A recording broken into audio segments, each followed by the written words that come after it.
Dasharathpur block Mirzapur और अकरपड़ा पंचायत पक्षर नुआओ कार्यक्रम अधीन दुई पंचायत में पंचायत स्तरीय सचेतनता शिविर अनुष्ठित हो जाए। कार्यक्रम में विभिन्न पंचायत आसिथिबा अतिथि माने राज्य सरकार सफल योजना और जाजपुर निर्वाचन मंडलीर विकास संपर्क में मत रखिते। बिरजापुर सरपंच निराकार साहू और अकरपड़ा सरपंच भारती नायकों नेतृत्व में आयोजित कार्यक्रम में मुख्य अतिथि भाव जाजपुर विधायकों प्रतिनिधि कर्नाटक केशरी दास जोगदे पंचायतर विभिन्न क्षेत्र में उल्लेखनीय सफलता हासिल करथिबा व्यक्ति को संबर्धित करथिले। एही अवसर में विभिन्न स्वयं सहायक गोष्ठी मानक द्वारा प्रस्तुत सामग्री स्टॉल मध्य पड़िथिला। पंचायत स्तरीय सचेतनता कार्यक्रम अनुष्ठित होईछि। ग्राम पंचायत समस्त वार्ड रो आदिवासी माने ग्रामवासी माने महिला माँ माने समस्त वर्गर लोक मानकु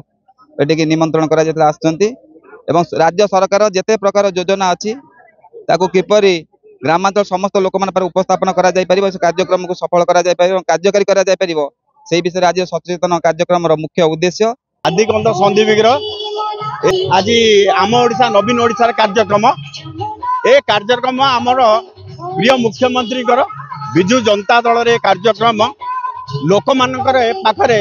एटा होची पब्लिक ट्रांसपेरेंसी पिठा प्रोग्राम जो आगुर थिला लोक मान सरकार रो योजना लोक मानक पाखरे घरे घरे पहुंचवा हला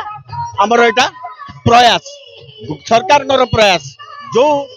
उन्नतिमूलक कार्य जो योजना करे लोक मानक पई जनसमाज पई जो उन्नतिमूलक सब कार्य जो करा जायछि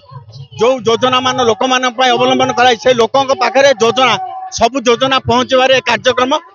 एटी आमर सरकार प्रयास जे लोक मानक पाखरे सरकार करिथिबा आईन प्रण ताकर जो योजना लोक मानकर पाखरे पहुंचे। पार्थसारथी महापात्र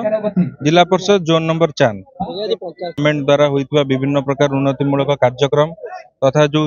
नूतन स्कीम मान रही से बाबद रे लोक मानको अवेयर करिया पई लोक मानको जणेवा पई सचेतन प्रोग्राम